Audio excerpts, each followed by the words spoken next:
belong to you. I belong to you. Do just what you want. You're the one I trust. What's up, FTN Tribe? This is your host, Mike Wojcik. I apologize for the extremely long break between podcasts, but I was busy getting married and honeymooning down in Mexico. While I was on the break, though, I did kind of do some self-reflection and thinking about where I wanted to take For the Nation podcast. That said, I do have some very important news that I want to share with you guys, but that will come closer to Thanksgiving. Really just has to do with where I want to take For the Nation podcast and what's going to happen in the next calendar year. Now that that's out of the way, let's talk about today's guest. Mike Thomas is a vibrant young leader and the CEO of Allison South Marketing Group. Mike is the kind of guy who always seems to be challenging the status quo, whether it's chasing a new idea or finding ways to boost office morale. He always seems to be making or aiming for progress. Moreover, he also has an incredible eye for hidden talent and loves to help people develop that talent into something great, as I'm sure you'll see in this podcast. That said, I'll leave it at that, and let's get into the episode.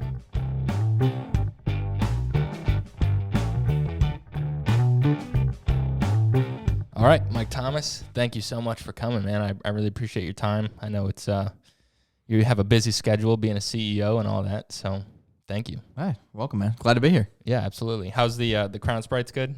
The Crown and Sprite is perfect, man. Yeah. It's the seasonal, too. It's the apple on it. Oh, yeah. Gotta be. It's just like the fall. It's perfect. Gotta be. How did you find your way to a Crown and Sprite? I never even drank in college. So I like fake drink just to try to be cool. But after college, I guess it was just the Crown became my drink of choice. Yeah. So that's all I know. Awesome, man. Awesome. Well, why don't you, for those who don't know who Mike Thomas is, why don't you give me a little, minute or two spiel on who you are? Let's see. I'm CEO of Allison South Marketing Group, which started in 2010 as the South Company on my kitchen table. And then I guess you're not just asking about my work. Obviously, family is important. I've been married, I can't even remember off the top of my head, so let's just say 7 years. So, and I have a beautiful 5-year-old girl. So that's awesome, man. Yeah. Are you a proud girl dad over boy dad? Oh, totally. Yeah? Yeah. So she's everything. So yeah, I see myself Disney dad or whatever you call it now. Wanting a boy, but I feel like if I have a girl, it's just game over. I mean, I would take both in a heartbeat. Yeah. But if I had to pick one, I'm glad I had the girl. Awesome, man. So we were talking a little bit before this. How did you become a Bills fan? Because it doesn't sound like you were born and raised up there. So how was the Bills? So it's the only football team I know. But we did actually live up there. Oh, really? But I was so little, you don't recall. But I grew up in Pennsylvania and Buffalo, New York when I was a kid. And it was the team that your parents instilled in you. And today I still worship them. Yeah. So, I mean, I go to probably 3 games a year in their stadiums across the country. So that's impressive. The next game I'll be at is Tampa in December. So have you been Bills baptized? Yeah, I don't know if I've never like jumping on a table. Yeah, I have not jumped on a table yet. I think my chiropractor wouldn't like that at all. I don't know where that really came from. It just kind of like got attention, and I think people just started doing it more and more. I mean, I would definitely do it, but I wouldn't want my chiropractor there to be ready to go afterwards. Yeah. Where in Pennsylvania? Erie? Scranton. Scranton. Just the famous office place, right? Yeah. I was told I was born on top of a pizza place, so so there's a pizza restaurant downstairs, and I was born upstairs, so we lived upstairs. So. Impressive. Yeah. Impressive. So as you're getting older, like what led you to marketing? I guess that's where the question starts. Like, did your passions kind of align to marketing in the first place? Were you one of those odd characters that knew what they wanted to do from the jump, or? Definitely not. No? I mean, if I said I knew what I wanted to do at the jump, I'd tell you I was a famous soccer player or something like that or whatever. But no, I think marketing came just because that's the door that was created for me. I always believe there's a higher power of God and putting the path forward of what we're supposed to do every day with our life. Yeah. So I don't think anybody in their 20s can really just all of a sudden figure out that that's what they're supposed to be doing or that's what they think they're doing. I mean, I've had a great upbringing with diversity and family in the sense of I grew up in, I guess what you call a divorced family with step parents that raised me as well, and taught me a lot of what I know, and in all different aspects. My father's been a broadcaster, so that was great. So I got to learn a lot from growing up with him and being in the media world. So that was awesome. And then my mom is a teacher, or kind of really honestly was there for us from the family aspect, but was a daycare teacher for most of her life, but was always there for us from a family. And she was really good with money and balancing money. And so I learned a lot from her that way. And then my stepmom was a part of my life big time. And obviously she's the South in her name. And she was the vice president of marketing for many hospital systems. So I got marketing background from her, broadcasting from my father. And even though I'm scared of this microphone right now, honestly. Really? Yeah, hearing myself is weird. Now I own a podcast stuff and whatever. But I mean, my grandfather was a broadcaster as well too. So it's very interesting. What did you do in college?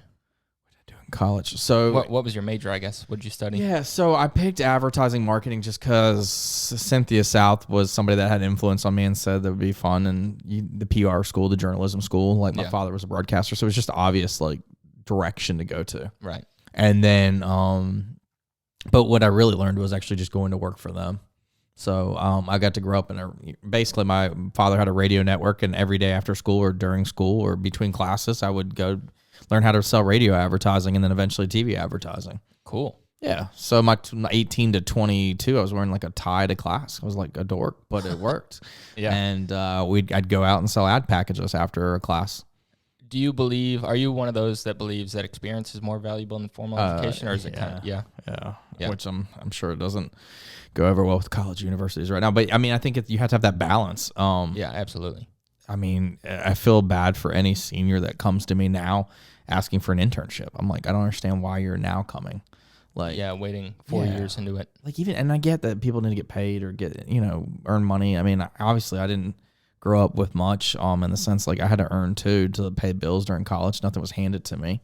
But like just find something that you like doing and try to get experience with it. Yeah, I feel like nowadays the whole getting paid thing, like people put that before getting the experience in the first hand. Which is sad. In the first place. And then they get out of college and are like, oh, whoops. Yeah. So for me, I was blessed, right? My father had a broadcasting outfit or a network, and so he had employees, and I got to learn and grow up around people that were wiser, older, mature, et cetera, at 18 to learn how to be an assistant to sell radio ads. Yeah.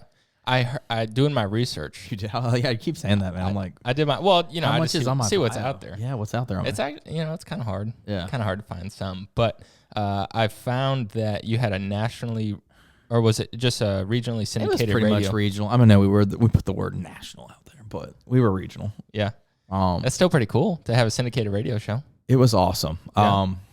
18, my dad was like, I think you should do this show called the Teen Forum Show. I used to do it in whatever years ago, 1993 or whatever. He's like, it's basically like having a variation of The Real World on MTV to me, which was my show growing up, and basically having it on the radio where you'd put 4 to 6 different personalities and talk about different topics. So they would debate each other on that for 90 minutes. We chopped it up, put commercials into it, and then went from there and then started to market it. So we had it on one station for many years. And then a guy named Justin Turner came to me and he's like, we can get this on other stations. And I was like, let's do it.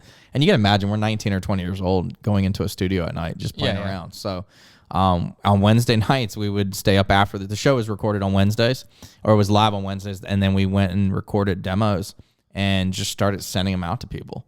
And this was back in the day where y'all wouldn't know this, but there were CDs out there, and oh, I know about CDs. And you would take however long to burn multiple variations of them, and have to make copies of them and put stickers on them and label them and package them and ship them. Compared to now, where you can just hit a button on your computer and send the freaking thing.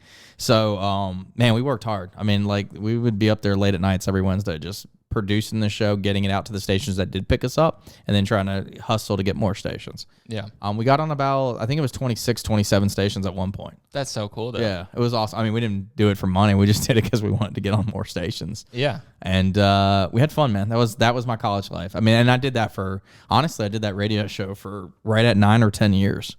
That's a pretty good chunk of time. Yeah, I didn't every Wednesday of my life and every Sunday of my life for those 9 years. Never. Wednesdays would be when we record it. Sundays would be when we planned it, and then Wednesday nights would be when we stay late to make the show. I mean, and produce it and get it out there. Was it all the same group? The young people changed out every year. There's always hopefully one or two that kind of carried on for multiple years, but they did as how long as they could through their college or their high school. So it was high schoolers and college students. And we would travel with the show. We'd take it to schools. We'd do it in front of audiences. We got the U.S. Army as a client once, so that was awesome. I remember selling that for like $10,000. I was like, I got my first biggest sale of my life, and so Here at Fort Gordon? no, this was just Army recruiting in Columbia, South Carolina. They gave us like No a $10,000 sponsorship, which was great. And eventually, I ended up just taking on that show. I think it was like 2006 to 2009. Like I had full responsibility of that show, where before it was kind of part of other things.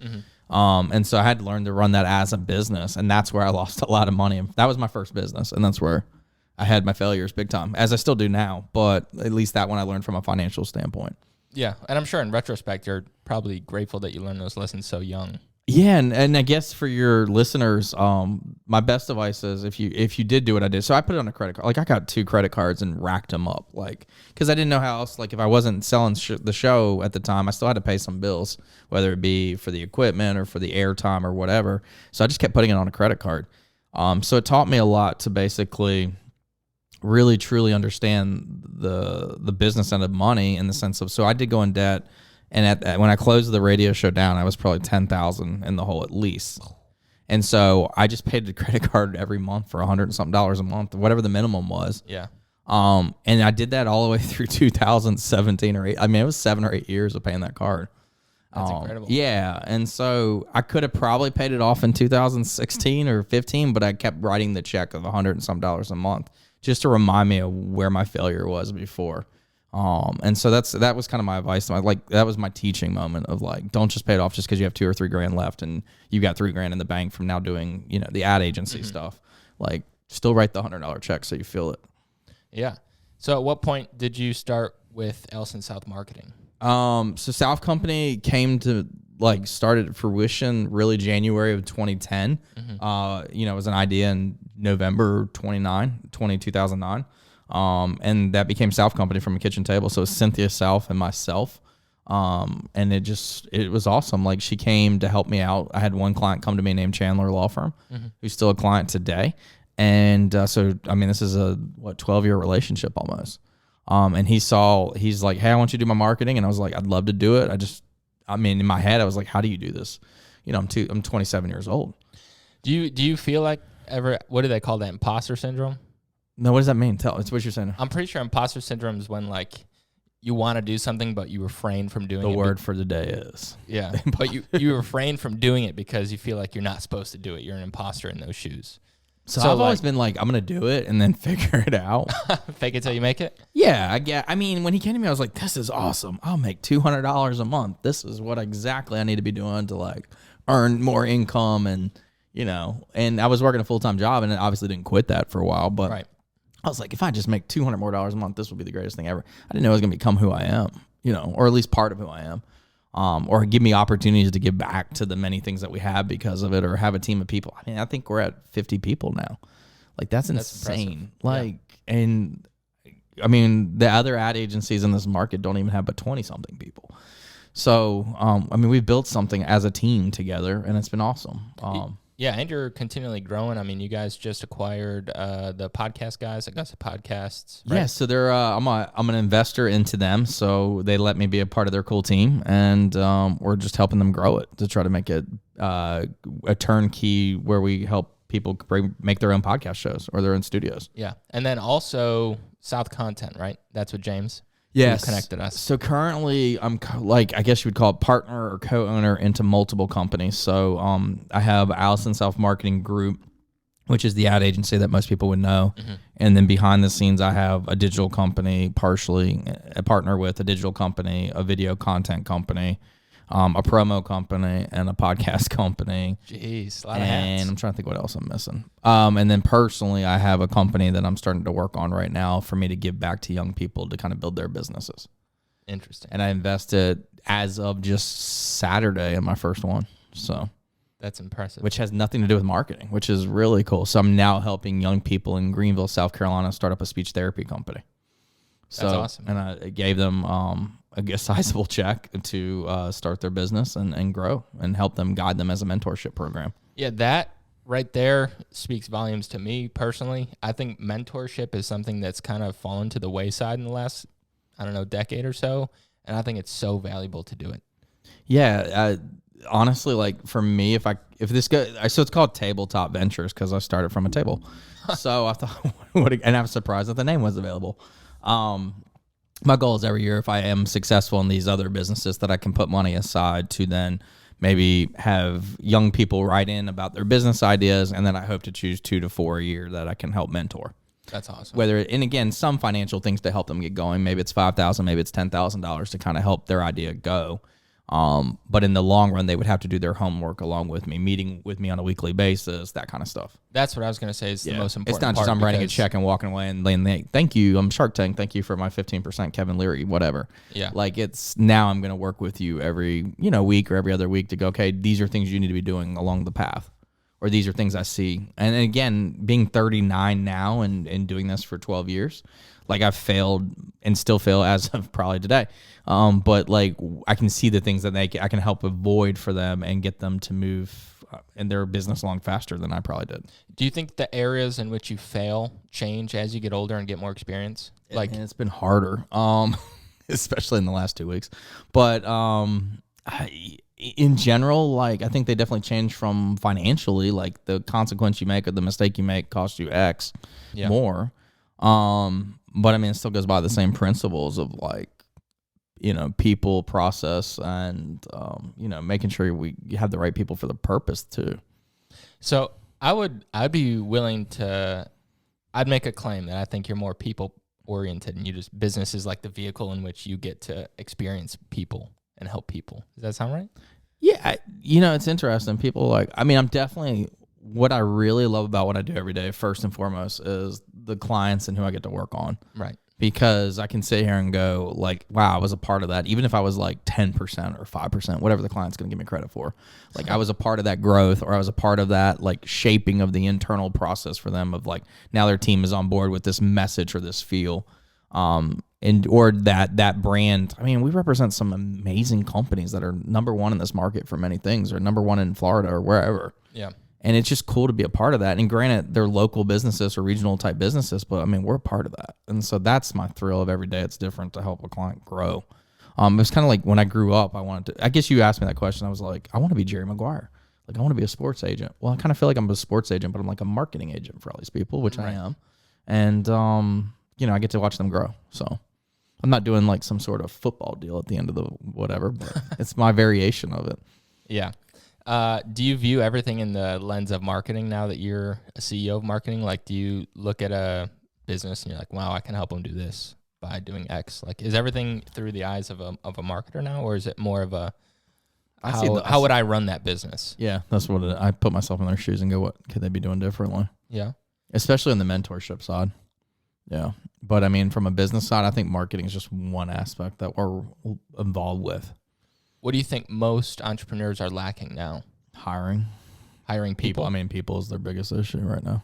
Hands down. It's every meeting, every week, every day. Almost, it's like at least one client's got a hiring issue. Really? Yeah. Is it just they don't pay as much as people want? What is the deal behind it? Do you guys know? I don't think it's the pay. I think it's sometimes just the world we live in right now and the fortune changes we have to deal with every day. Yeah. So, I mean, we suffer it too right now. I mean, we're short X number of people right now, right? And I've just told you we had 50, and that's still not good enough. That's crazy. Yeah. So, it's just finding people that believe in the purpose of these companies and that want to get behind and drive the force of it. So, or maybe it's the variation. I mean, the client, because is the client communicating what the potential is for these people. Right.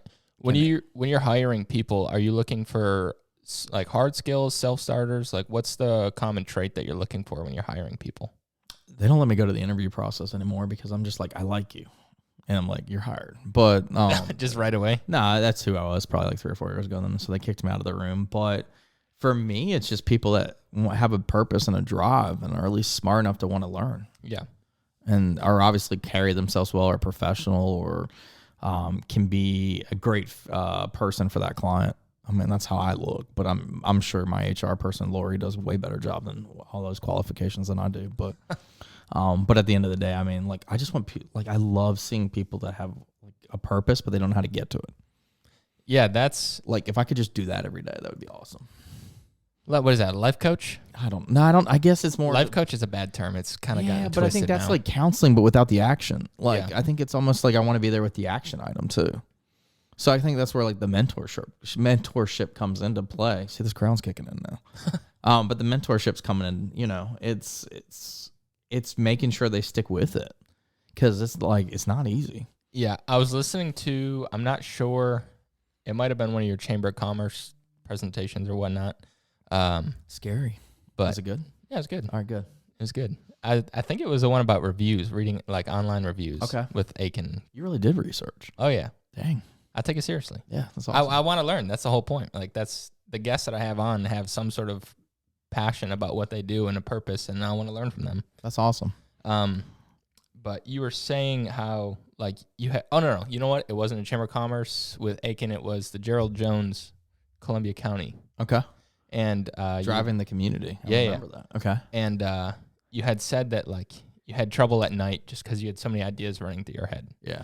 Is that still a thing? It's not as bad because I get more time during the day now to actually think about them. Yeah.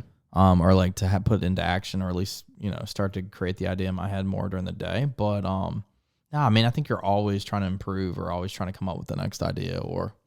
It's funny. Like when I heard that, I really resonated with it. I told my wife this countless times. Like, I feel like if I could just get paid for creating ideas, that's me. Like, that position needs to exist. Yeah. Like, and then honestly, we do get to do that, but then we have the challenge of actually helping to implement them. And that's what's awesome. That's what's really cool about it. Like, we're surrounded by brands right now at this table right now. I mean, every day we're surrounded by brands. It's really how they came from just somebody's idea to get to the actual point of, attack. It's funny you said that. I'm guilty of it hardcore. Like, if I see something that's packaged well and just like really done well, I'll buy it just for that sake. Just because, I know somebody put hard work into making it look that way so that somebody would buy it. Yeah. So I buy it for two reasons. One, because I'll probably enjoy it, but two, it looks great. I mean, right now you got two brands that I've done just in front of me. I don't know if you purposely did that or not, but No, I didn't. The coffee you bore, Yeah? and then Blue Ribbon, this cup I'm drinking out of. Look at that. I mean, I didn't personally do it, but my team did it. No, my research wasn't that good. Let I me was tell you. wow.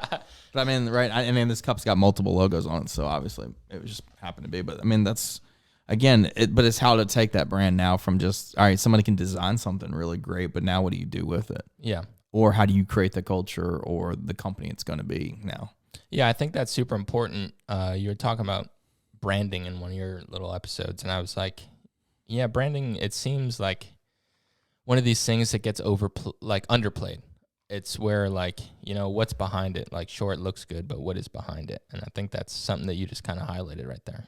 Yeah. And I mean, the work that goes into it is people don't realize how much. And so it's cool, what we get to do every day. So, yeah. All right. So regarding digital media as a marketing tool, are you nervous with the advancement of, AI and machine learning and what that might be able to do?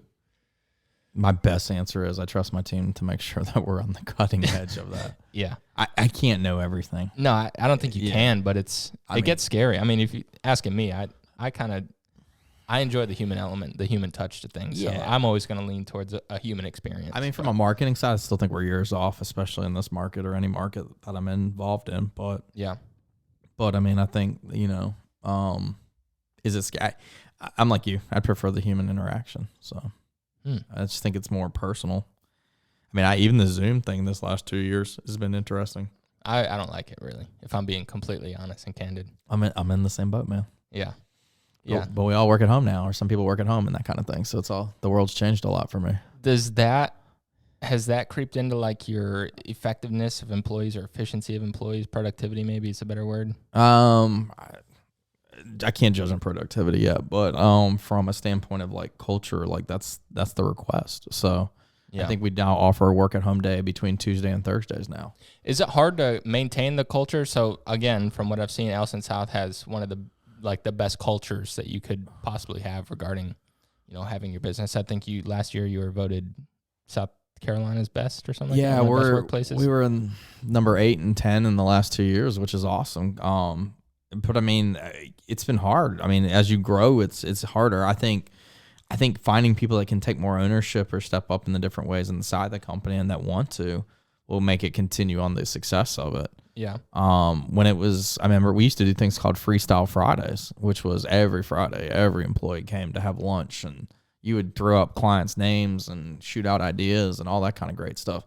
We don't got time for that anymore. Yeah. Like, I mean, we do it now, but it's in a different scale. I think we brought it back actually for a period of COVID. We didn't have it, but we used to do that with like 15 people. Now you can't have 50 people in the room trying to shout out ideas at the same time. Yeah, or feed them chaos. every freaking Friday. Like, that's not possible. Yeah. But now we're trying to do it where we bring it back. I think it's once a month now in a different scale or something. So, but I mean, those are cultural elements that were a huge importance of the growth of this company. So now when you add offices, I mean, if you think about this, we have an office, we pay rent in Greenville. We have an office in Chattanooga. We have an actual office in South Florida. We have two offices, Aiken and Augusta. We have offices that are separate with people in it. And then we have people in Charlotte. And Wow. so, I mean, we have multiple locations all over, let alone clients in all these states as well. So, Right. I mean, everybody's on a different place. Is it hard to maintain the culture that you've created despite COVID and its efforts to keep people at home? I think we're doing the best we can. I think that's just the easiest answer. I mean, there's things we can continue to do better, but I mean, I think from a company standpoint, we really do try, from whether it's just some of the elements that the team has brought into place or try to do every week. So, yeah. I mean, our Slack channel has been helpful. I mean, technology things, even simple things like that, or the cowbell method. You know, we believe in ringing the cowbell for, you know, if somebody accomplished, it's not just for a sale or a new client or whatever, it's for accomplishments. So on a regular basis, I see employees, you know, ringing the cowbell for each other. And that's part of culture. It's sometimes not what check you can write, but what kind of method that you can bring to the group. Yeah. Basically. Do the clients know you for your culture? I would assume they'd have to know you guys for your culture.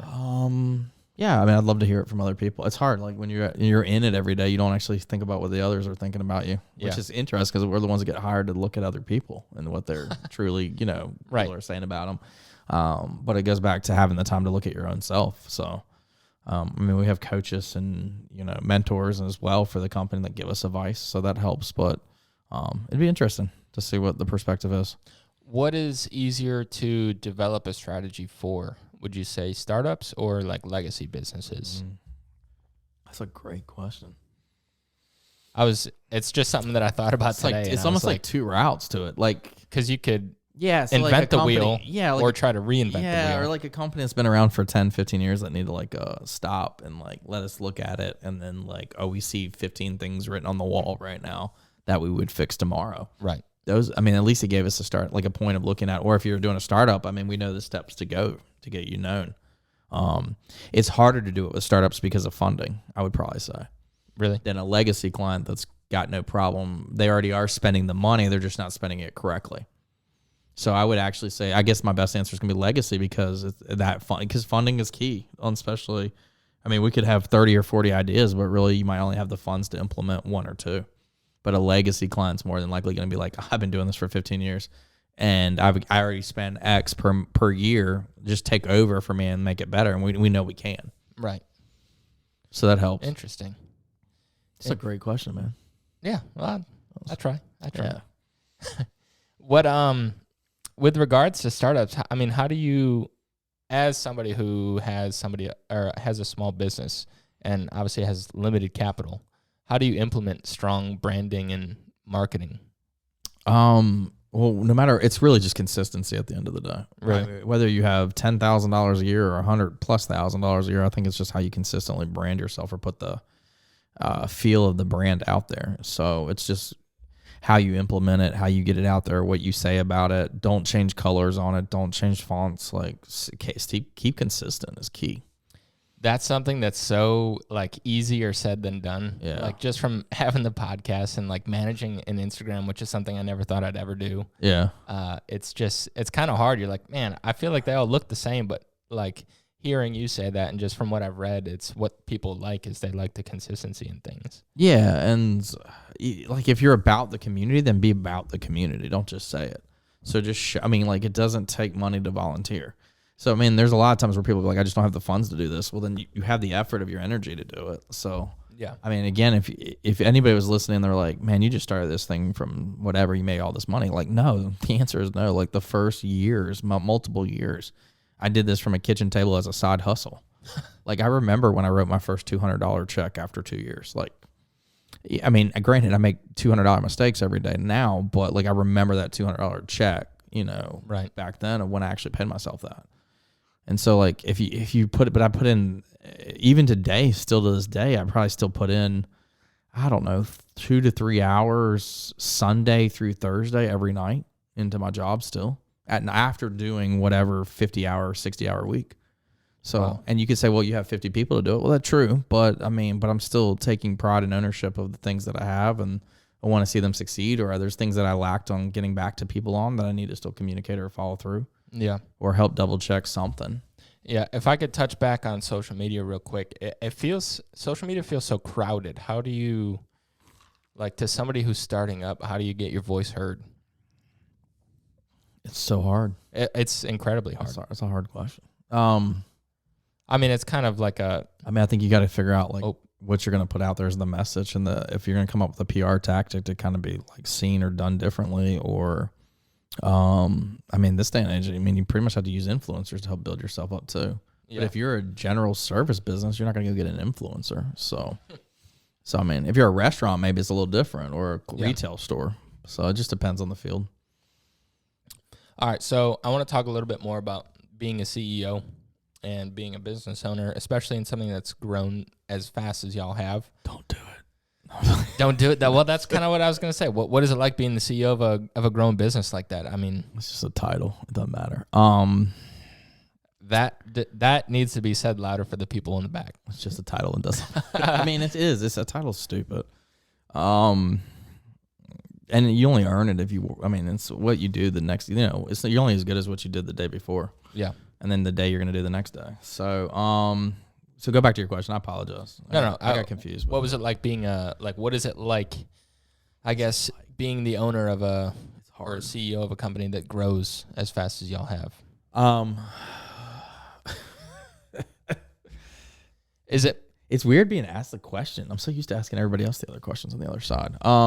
I feel like it's one of those jobs that it looks good from the outside, but on the inside, there's a lot to it that's not talked about. I'm sure people go, wow, you were at the football game yesterday and you were drinking whatever and eating good this past weekend. I mean, I was, but you didn't see me taking calls all the way down to Jacksonville for 4 hours on a Saturday. Yeah. And you didn't see me stop at the fairgrounds just to make sure the fair was still going all right in Savannah, Georgia for my client, Or even at 6 o'clock last night when I'm driving back from Jacksonville, taking a stop to make sure everything was going all right. Yeah. Like you don't see that side of the business owner. So, or knowing that last night at 10:30 after the Rams game was over with, I'm popping out my computer and still going 2 more hours.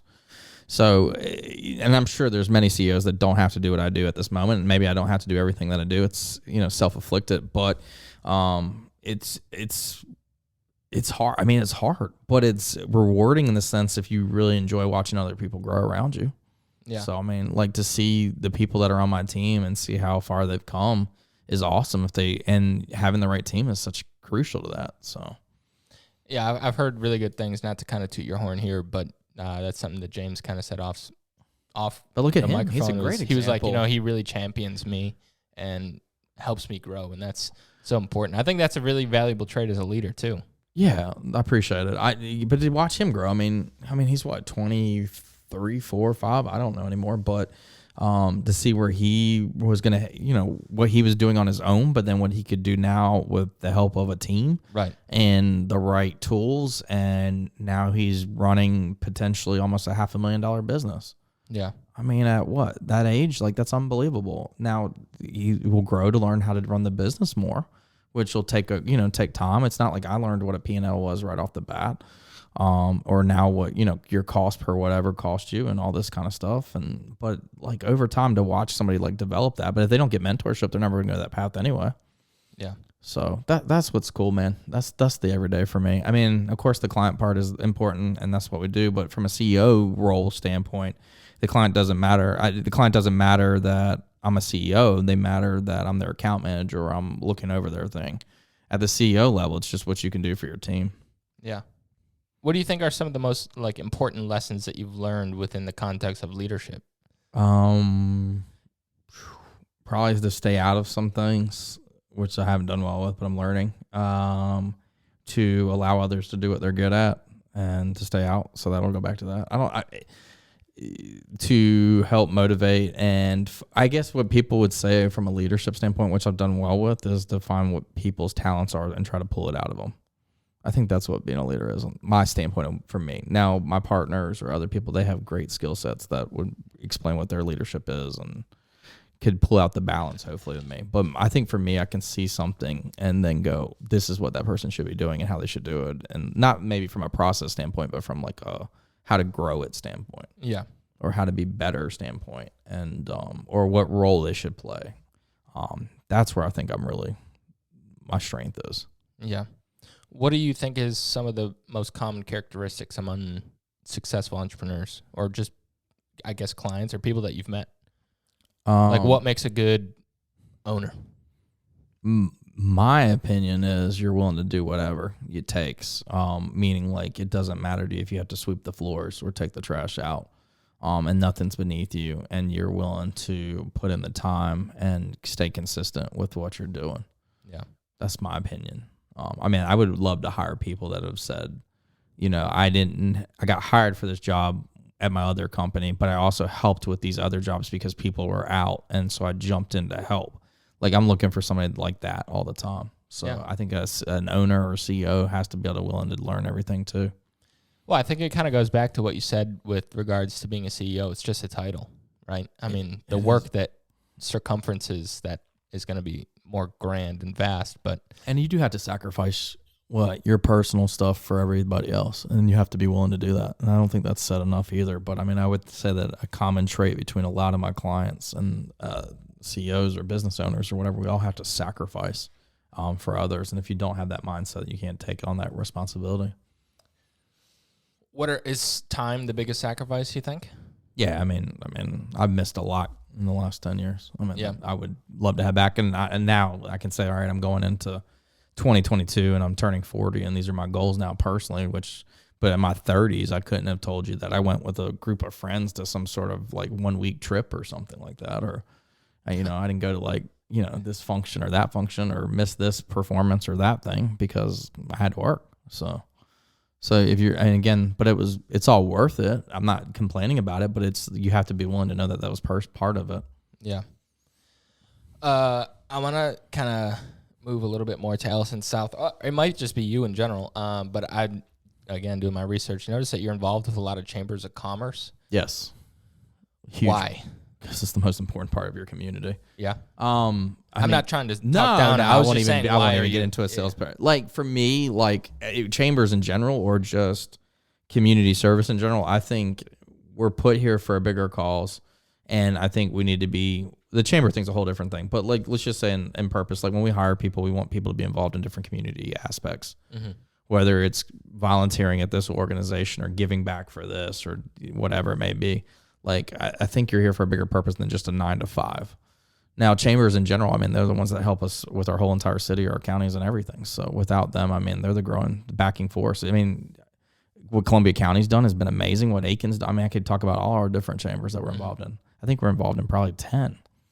Yeah, so it seems. And they all operate differently, and they all function differently, and they all have their strengths. And but like, just look how like our cities and where they've come to, and the leadership in the chambers that have helped get us there. And having an outlet of businesses that can come together from that kind of standpoint and network or help one another.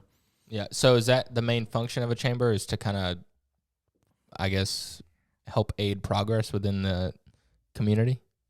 I mean, I think that's a good way of summarizing it. But yeah. I just think they do. It's so much more. Yeah. And granted, maybe I'm coming from a board of director standpoint on one of them, or we represent others or whatever. But I think at the end of the day, like we've been preaching it with any client that we've ever signed from day one when I wasn't even involved. I mean, when I was 27 and we were starting this company, we would go to a client and look at them, and when they're part of their, we call it their strategy process, or they're setting up their branding process, we would see if they were involved in chamber. If not, we would highly push it.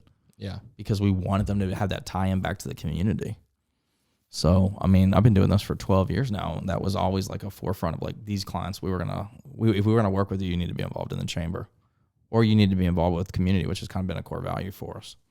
Yeah. Explain, if you could, the importance of core values. I mean, it's the staple of our business. That's how we make decisions. It's, my operations partner would tell you that, I mean, it's how she functions every day. Do you think that core values are modeled after the values of the owner, or the core values created and then? We created it as a company. Yeah. So, I mean, again, we were probably some of the core values we have today from 2017. I mean, we maybe not have gotten involved and seen if they need to be tweaked or changed, but they were with the opinions of others. Yeah. Yeah. The community service, I think, is a big thing. It's kind of like this double-edged sword in the most positive light possible. One, you're actually giving back, and that's great for the community. I mean, you helping people who are in need and whatnot, but you're also getting exposure, and you're getting good, I guess, PR. Yeah, but that's not really why you're doing it. I know. Yeah, I understand that. But I mean, people be like, why do I need to be part of this Halloween trunk or treat event? Right? Something so basic. Yeah. And I'm like, one, you should just do it to do it, because you should. Like, if we do good and we put good out there, then good will come back to us. I just truly believe that. But two, like, I mean, I had an eye care, or I'll just say the name of the company. Aiken Ophthalmology is a great example. We were out at Trunk or Treat 2 weeks ago, and you would think no parent would have talked to us about their eye care needs, or if we were this, or office was having any appointments available or anything like that.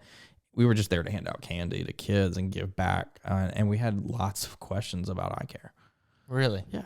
And I'm like, would have never guessed in that setting, but like still people saw us, so we were part of the community. We gave back, and because we were seen, then we were asked questions. I mean, that's cool.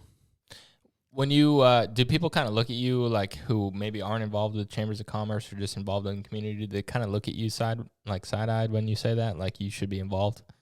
No, I mean, it's interesting. I had a debate with a client recently. I was like, you need to get back into the chamber. And she looked at me and gave me that side eye. But I mean, I just gave her the 5, 10, 15 reasons, that anybody would give from the chamber, and just whatever, how the importance of it. But at the end of the day, it's some of these memberships, depending on what chamber or market you're in, maybe under $500 a year.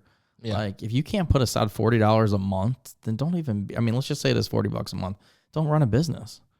Like, just don't be in if you're not going to be a part of like something or have a tie-in to your community or give back X, don't run a business. Oh yeah, I completely And I'm agree. not speaking to somebody that does a small business for $10,000 a year and uses it as a part-time hustle. I'm talking about, like, if you have a brick and mortar and you can't give $40 a month to your local chamber, or let's just say organization XYZ to give back, then don't do it.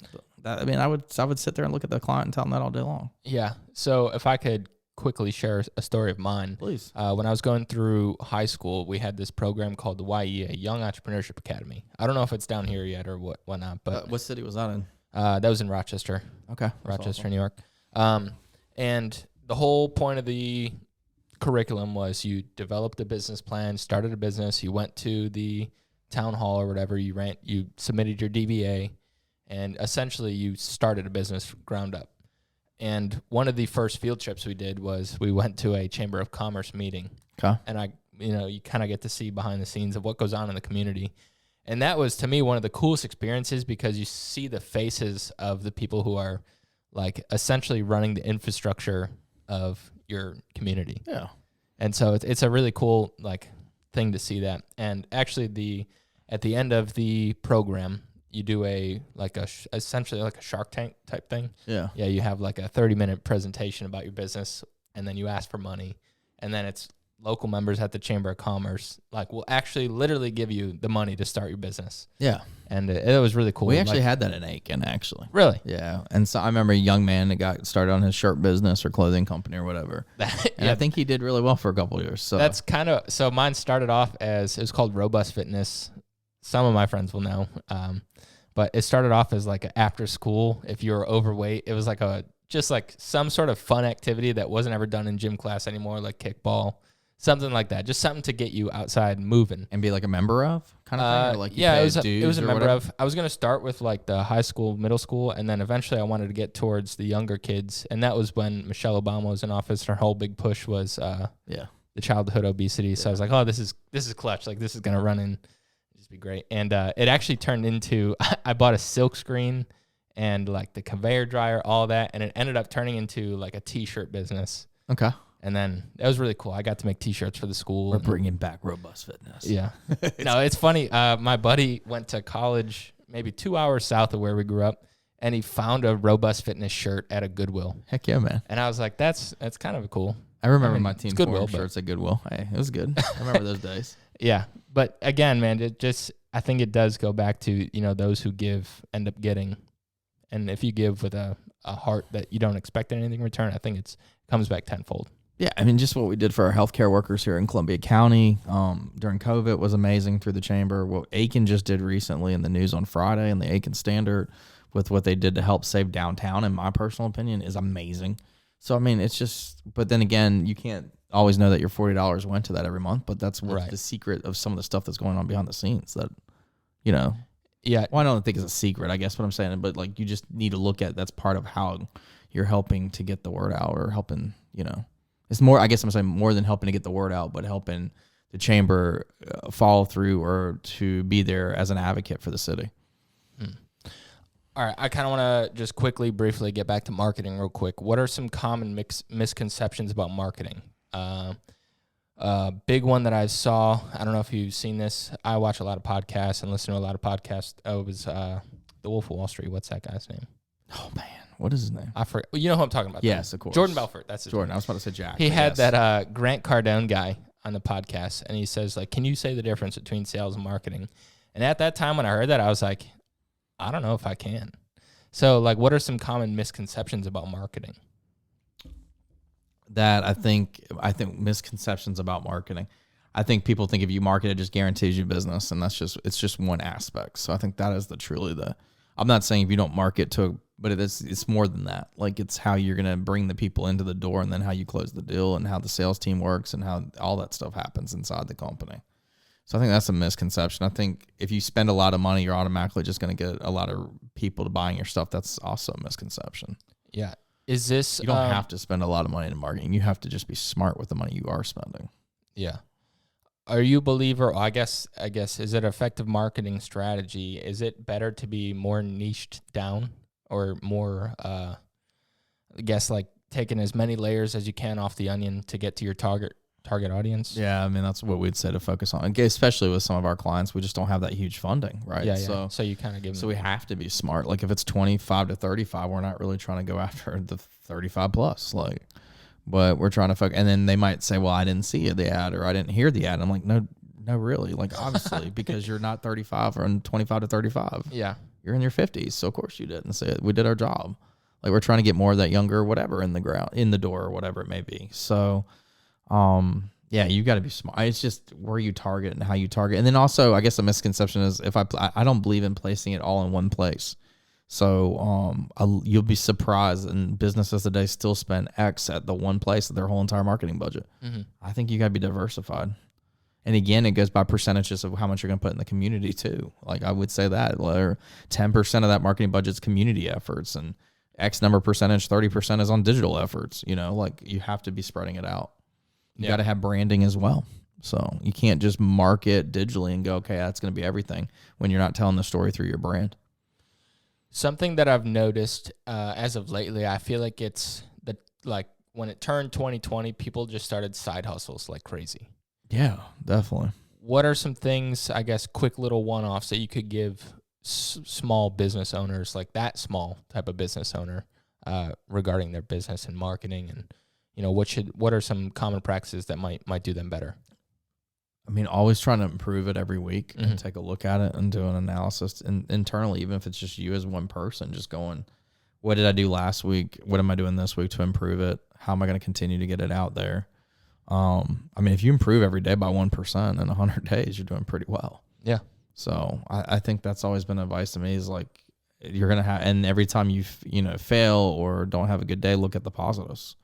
So like, I mean, for me now, every day, like having multiple offices and this many people, there's nothing that's ever perfect. There's never a day that I go and like, man, it was 100% a great day today. But if I stay focused on the positives and what I got the next day, then that's all that matters.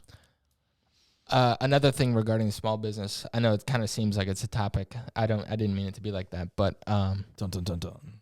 Topic: small business. At what point does a small business consider hiring a marketing agency? Like at what? Because if someone's only making $30,000 a year in their business, is that time to consider it? Or I think at least if you're only making $30,000 a year in your business, at least start with something, a brand or a website that's correctly built, or correctly functions. So invest at least maybe 10% of that 30,000 and go, okay, I'm going to put it into something that I can work towards. Right. So, I mean, one of my favorite clients still to this day, which I have tons, but this one's just passionate because I love candy. No, but I love the people behind the candy store, and I love the concept. Is Cindy's Sweet Shop. I mean, it's a small little candy store in Aiken, South Carolina. It's not like their marketing budget is some gigantic budget, but like the tactics and the ideas and the creativity you can do with it on even a smaller budget, it's just fun. And it's, you constantly can prove to be different. And there's things that we've done for clients that was just the idea, and watching the idea happen turned out to be, recognition, internationally now. I mean, we've gotten awards nationally, internationally. We beat out fairs that are in major cities. I mean, it's cool. Yeah. And it's not like I don't go home and go like, look at my trophy case of my awards. Honestly, like the awards are out the office. But for me, it's to see like what some young person created to do, or the idea came from the brainstorm session, which then got an award. That's cool.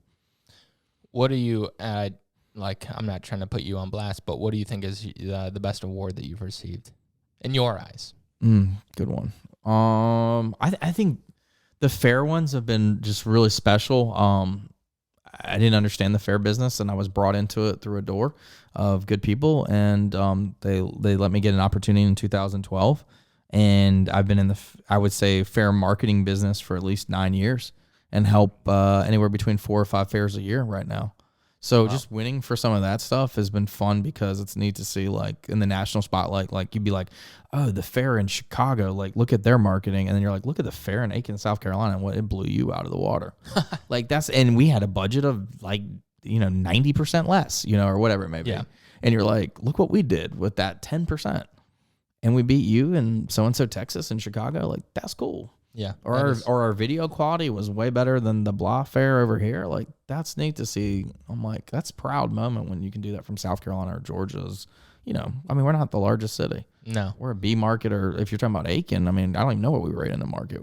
We're just small town. How do you want to like shout Augusta and Aiken, or I guess just the CSRA in general? Do you want to shout it from the rooftop that it's one of the best places, or you kind of want to keep it a secret? No, I would shout it so I can find more talented people to come move here and come work for the team. True. We just found out we won an award for Universal Plumbing, which is awesome. Cool. And they've been in business, I hope I don't get this wrong. 36 years, 37 years. So, to think about like but they've had the same type of marketing for 15 years, and we changed one tweak and did this and created a concept or did a video content, and now we're getting recognized internationally for an award. That's awesome. Yeah, that's awesome. And they're a plumber.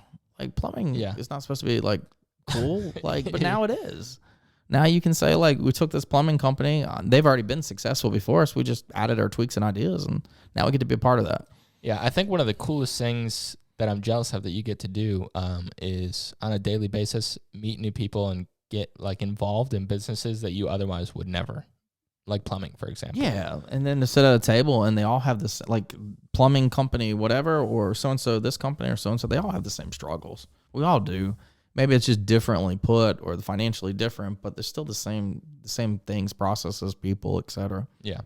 Getting the word out. Messaging, all that kind of stuff. Still the same challenges. It's just how do you overcome it for that field and who you're targeting.